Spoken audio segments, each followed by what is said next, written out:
Get the facts. This is the TV2 Eyewitness News Weekend Report. Good evening, I'm Theresa Lukenas. Thanks for joining us. Topping our news this evening, a Detroit motel that authorities say wasn't used for sleeping. After years of allegedly catering to a clientele of prostitutes and drug dealers, the Thunderbird Motel may have seen its last customer. Last night, federal agents shut down the motel on West 4th Street. TV2's Jon Hewitt visited the Thunderbird today and has this report. From a distance, it seemed like just another morning outside the Thunderbird Motel. But as you get closer, evidence of the raid from the night before became visible. The 31-room motel was actually seized by civil forfeiture for alleged drug trafficking. But prostitution was also running rampant. In fact, according to an affidavit filed by federal investigators, the motel manager would charge prostitutes and dealers $10 to $20 above the $30 room rate. Despite having until a November 19th court hearing to keep open, the operators of the Thunderbird are shutting down today. He didn't want to talk about the allegations or appear with us on camera, but the manager did tell me everyone will be gone by tonight. But one resident who identified himself only as Cato said the problems will simply move, not disappear. If they shut this down, why they go down the street? Well, what's the difference? At least, if it's going to be somewhere, they're going to let it be at least where it can be watched. If they're over there, how can they be watched? You know, people getting up for work here. You know, who knows what can happen? So what you're obviously saying is it isn't going to stop just because they shut this down. I think it'll get worse. Ironically, some of the motel's patrons, according to court documents, were employees of the post office, located directly across the street. Postal employees we spoke with this morning said they were pleased with the police crackdown, but took exception to descriptions that many of the clients were their co-workers. It's like they lumped us in general as a bunch of dope heads who run over here all night long, and that's not true. You know, with a building as big as this, there may have been a few employees over there. I don't know whether that's true or not, but it's not the majority.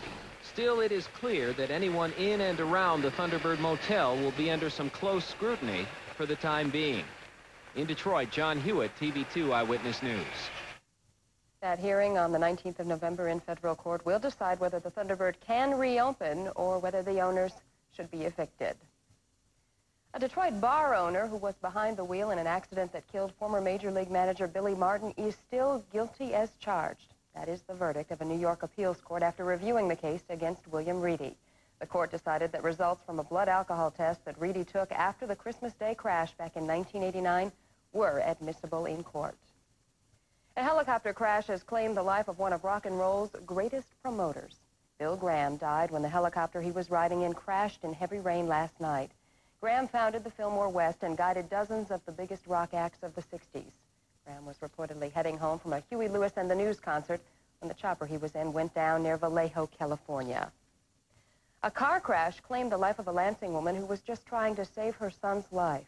Police say 26-year-old Elizabeth Padilla died in an automobile accident while rushing her toddler to the hospital.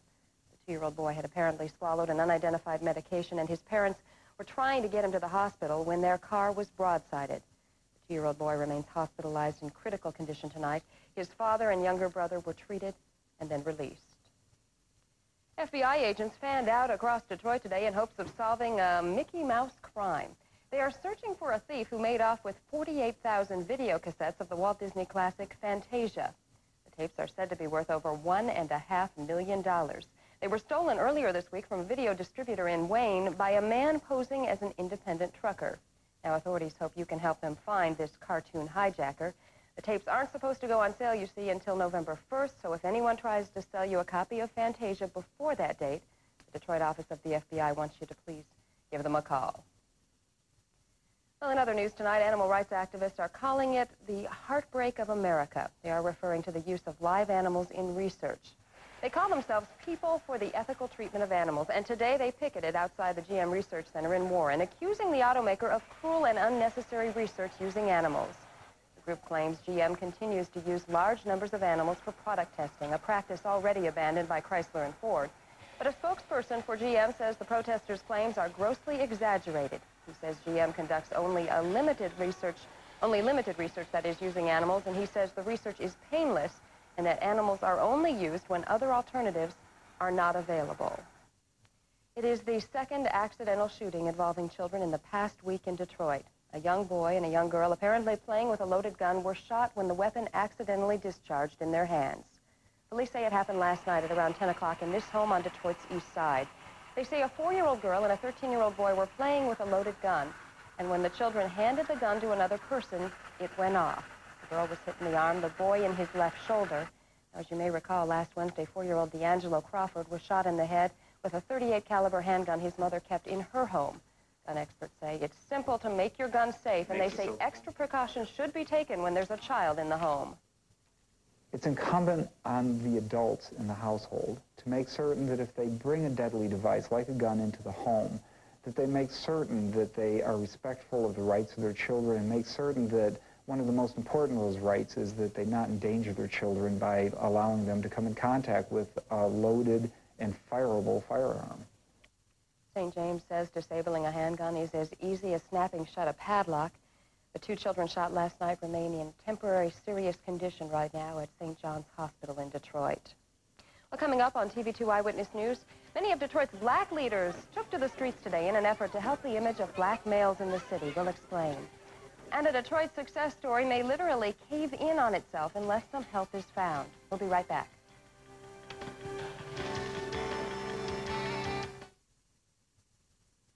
Not even the non-stop rain today could dampen the spirits of more than 300 Metro Detroiters. They spent the day parading in the rain to drive home a message. Calling all brothers is the slogan behind this march. It's aimed at attracting mentors, adult role models for young black children in Detroit. The parade route was only a few miles long. It stretched from Murray Wright to Northwestern High School, but organizers hope it goes a long way toward curing the plight of young black males in the city.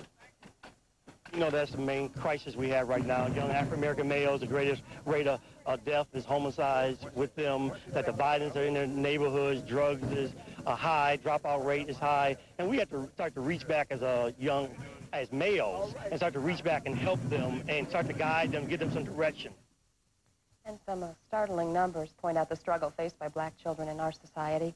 Along with a school dropout rate of more than 50%, the murder rate for black teens in Michigan is 10 times greater than the national average. Organizers of today's march say they hope to sign up close to 2,000 new mentors by the end of this year. A call for racial harmony went out over the airwaves in Metro Detroit today. WCHB Radio is hosting the 2nd annual NAACP Radiothon in Detroit. Scores of volunteers from the station and the civil rights group are asking people to join their ranks and become members of the NAACP. Last year's Radiothon netted 1,700 call-in memberships. Organizers hope to top that number today, and we should mention that the NAACP's membership drive continues through the end of this month. The Detroit chapter hopes to enlist 35,000 new members by then. A community action group is trying to convince all of us to be part of the solution, not part of the problem. The Michigan Association of Community Organizations for Reform Now, or ACORN for short, sprang into action today in Pontiac. This is our house. This is the ACORN house. ACORN members staked their claim on this vacant home, accusing the Department of Housing and Urban Development of dragging its feet. ACORN members say the HUD-owned house has stood vacant for 5 years when there are plenty of families in need of good, affordable housing. ACORN members put their own padlocks on the home on the 13,300 block of Prest, and they say they'll make the repairs that should have been made years ago. We are actually looking out for HUD, who is just too tired and they're just too overloaded to handle the homes in our neighborhood. Now, we don't have to wait for the people downtown to take care of our neighborhood. Eyewitness News tried but was unable to contact anyone from HUD today for comment on ACORN's action. Well, after 10 years of success, it looks as if Detroit's Shepherd House could be forced to close. Over the past decade, the Shepherd House has taken in drug addicts and victims of abuse, helping them turn their lives around. As TV2's Al Allen reports, the building is now in such sorry shape that it's hardly fit to live in anymore. Less than 10 years ago, 46-year-old Sharon Brown, a high school dropout, was strung out on drugs. Her home was the streets until she found a place called Shepherd House. Brown got her GED, and now she's a bank teller for Comerica Bank. What would you have done if Shepherd House had not been around? I really don't think I would be alive today. I really don't think so. You should never want what everyone else have. Brown and a lot of other people owe their success to Shepherd House, a former apartment building on Brush near East Grand Boulevard. Founded by Faith 10 years ago, formerly known as Naomi Davis, she opened Shepherd House with her $25,000 life savings. I feel people need a better opportunity, a better way of life, and this is a better way. Today, Shepherd House may be forced to close its doors for good. Last week, the gas was shut off. Rooms are heated by space heaters. The facility needs serious repair. The 55 residents, drug addicts, and abused children may end up back on the streets. Faith describes them as human junkyards, but they're turned into human beings at Shepherd House. We have over around 140 people who've been through this program, who are now working in the mainstream of society, who no longer depends on welfare. And this is why it does work. Perhaps the most important thing the residents learn here is that they are a family. And Faith says if Shepherd House is forced to close, many of the residents will end up back on the streets doing what they did initially that got them here to begin with. And when a person doesn't have trust, they have nothing. You must trust other in order to believe in yourself. From Detroit's East Side, Al Allen, TV2 Eyewitness News. The Shepherd House has created such a special feeling for some former residents that a couple of months ago, two people who met at the Shepherd House were married there. Well, a wet and soggy Saturday, as you all know. Ron, any hope for a sunnier Sunday? Don't put your way your rowboat. Yeah. Not yet. Or the umbrella, huh? Or the umbrella. You're going to need it for early tomorrow. I'll have the forecast when TV2 Eyewitness News continues. I don't know about you. I'm getting real tired of all of this rain. When are you going to dry this up? Well, we're going to wait till late tomorrow afternoon. We may see a glimpse of the sun, but not much. But the rain will subside by the noon hour, so that's good news, right? Pretty good. And then some sun on Monday. When we go back to work. When we go back to work, that's right. High and low today, and the rainfall total. The high, we didn't get up to 68 degrees. That's not bad, but we need to get those clouds and that rain out of here. And the low this morning, not too far from the high, 61.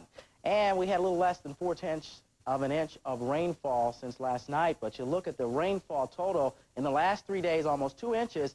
And you can see up until that point 3 days ago, we were a pretty dry month because only 3 inches of rain so far. So we got most of that rain in the last 3 days. A lot of rainfall falling across the area. As we look at temperatures at this hour, 65 in Mount Clemens, here in Southfield at 66. It's also 66 in City, 68 in Romulus, and down in Toledo, a bit warmer air. Temperature right around 71 degrees. Now, as we look at the satellite picture, the clouds are churning, and they've continued to churn across the state of Michigan for the last couple of days, and rainfall within those clouds. However, there will be a few breaks in that cloud cover across the UP, but nothing for us. Now, as we look at Doppler radar, you can see exactly where the showers are, and there are some showers out there falling south of Detroit, and those showers are moving off to the east and northeast.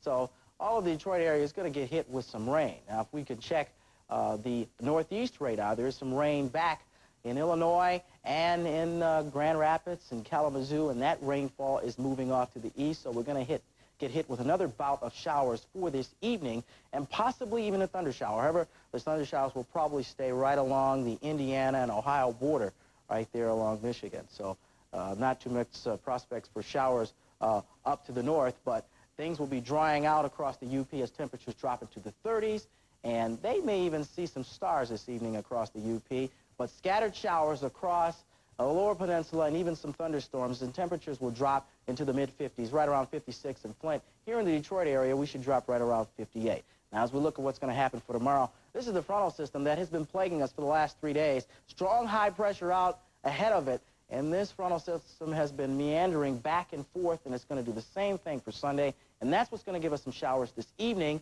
on into tomorrow morning, and by the noon hour, the showers should subside. Now, as we look at what's going to happen for tonight at 11, the temperature is going to drop to around 64. There will be some showers out there. The showers will continue to stay with us for tomorrow morning, as our low should dip down to 58 degrees by 8 a.m.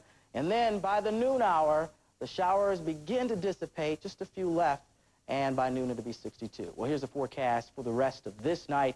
Showers, possibly a thunder shower, and a low dipping down to 58. For tomorrow, look for, oh, there's no sun in there, just glimpses of the sun late in the day. The showers will be moving out after the morning hours, and we look for a high of 66. And then the next 4 days, the best day of the week will be Monday and Thursday, and Friday looks pretty good at this point, but in between there, another system moves in Tuesday, late Tuesday. All of Tuesday will not be bad. Some showers and thunder showers on Wednesday, but temperatures will warm up again into the mid-70s. Look at those thermometers. Yes. Amazing. Is this the Indian summer or what? I think so. Coming up on this edition of TV2 Eyewitness News, get a load of this. There it is. It's red and over 12 inches around. So what is it? Well, we're going to have the story that makes the attack of the killer tomatoes look somewhat like child's play when Eyewitness News continues. A Detroiter helps the Fighting Irish turn back the Trojans. Highlights in sports.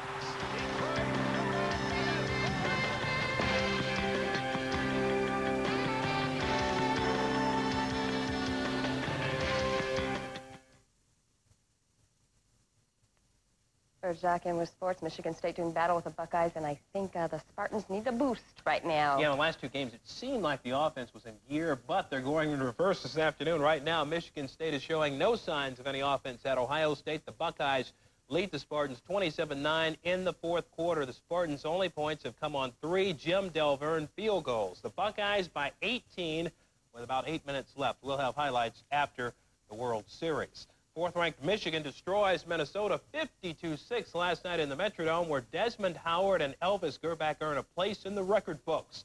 The Wolverines are on top 7-0 when Howard gets the ball on a reverse. The Magic Man takes it 21 yards down to the goal line. It sets up Ricky Powers' second 1-yard TD run of the game.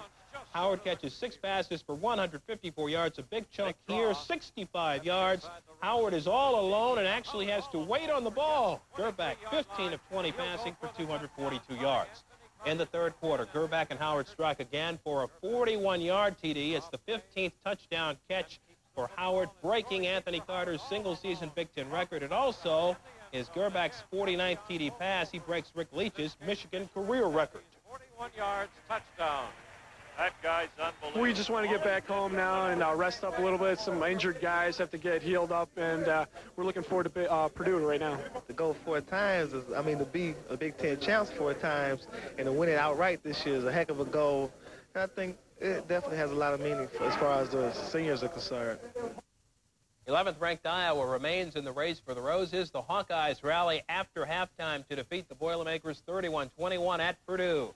Iowa's Mike Saunders rushes for 151 yards and 2 touchdowns after intermission. Here, Saunders races 73 for a TD on the second play of the second half. The Hawkeyes whip the Boilermakers for the 9th straight time.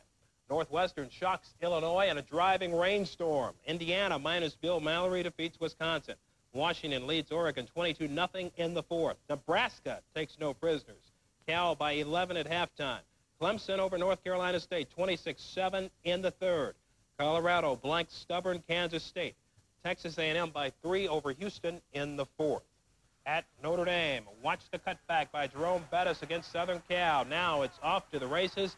The Fighting Irish get a big lift from the 247-pound Detroiter Bettis. 53 yards for a TD. The Irish 24-20. At Penn State, the Nittany Lions go up early. Tony Sacca to a tiptoeing Kyle Brady. Right now, Penn State leads West Virginia 24-6 in the third quarter. Central Michigan beats Ball State for the first time since 1986. Bowling Green continues to surprise, improving to 5-0 in the MAC. Ohio wins a shootout. Northern by 7 over Wayne State. Red Wings goalie Vincent Riendeau underwent an MRI test on his injured right knee today at Henry Ford Hospital. Doctors say there doesn't appear to be any ligament damage, but the results won't be known until Monday. Riendeau and Tim Shovelday last night earned the first combined shutout in Wings history, stopping Toronto 4-0. Off the pass from Gerard Gallant, Jimmy Carson will beat Grant Fuhr to open the scoring in the first period. It's goal number 6 for Carson, tops on the Wings. Early in the second, with no one around, Riendeau feels something pop in his right knee. Down he goes in pain. He had been hit on the previous play. My knee were locked, and I felt something with the knee. I stayed on the ice, but I knew there was something wrong. And the next play, I just felt a really sharp pain, and I went down. I thought I couldn't move it anymore. Early in the third period, the Wings have a power play. Sean Burr redirects the shot by Yves Racine, making it 3-0. Paul Eisenbart and Steve Eiserman also score for the Wings. By the way, the Wings recall Dave Gagne from Fort Wayne of the International Hockey League to back up Tim Shovelday. The Braves tonight will try to clinch their first World Series title since 1957 when they played in Milwaukee. Atlanta with the 3-2 series lead sends Steve Avery of Taylor to the mound against the Twins' Scott Erickson. Hopefully they used up their hits. That's the way I'm looking at it. You know, they're a good hitting team. I said that before I faced them the first time, and just going to go out there and try to throw strikes and go get them. All right, we'll see what happens. Game 6 at 8 o'clock tonight in the Metrodome. You can see all the action right here on TV2. The first-place Lions host the Cowboys tomorrow afternoon at the Silverdome. Both teams are 5-2. The game is a sellout. More than 80,000 will be at the Dome. If you don't have a ticket, you can see all the action here on TV2 starting at 4 o'clock. The Lions are slight favorites over Dallas, and they should be able to win at home. All kinds of sports action right here on TV2. Keep watching. I will be. And a quick reminder for you, tonight, of course, is the night we all fall back. Yes, daylight savings time officially ends at 2 a.m. So before you go to sleep tonight, remember to set your clock back 1 hour. Safety experts also say now is a good time to check those batteries in your smoke alarms as well. Well, it's not often that a vegetable is worth a story, but we think you'll agree that the one we're about to show you could overwhelm even the biggest salad lover. We'll be right back.